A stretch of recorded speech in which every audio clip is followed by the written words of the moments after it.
గుట్టకైతే వచ్చేసామండి. ఇగో ఇక్కడి నుంచి గిరి ప్రదక్షిణ స్టార్ట్ చేస్తారు. ఇక్కడ పాదాలని అంటారు. ఇగో ఇక్కడ పాదాలని అంటారు అనమాట. ఇక్కడ కొబ్బరికాయ కొట్టేసి బయలుదేరాలి. ఇగో ఇక్కడ మంచిగా మన మనసులో ఉన్న కోరిక మంచిగా స్వామివారికి విన్నపించుకొని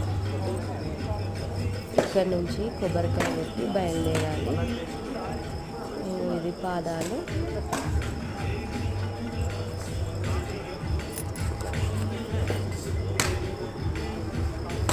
ఇదిగో ఇక్కడ కొబ్బరికాయ పాదాలకు పసుపు కుంకుమ వేసేసి ఒత్తులు ముట్టించుకునే వాళ్ళు ఒత్తులు దీపారాధన చేసుకుంటారు. ఒత్తులు ముట్టిస్తారు. కార్తీక మాసం అయితే కొబ్బరికాయ కొట్టుకొని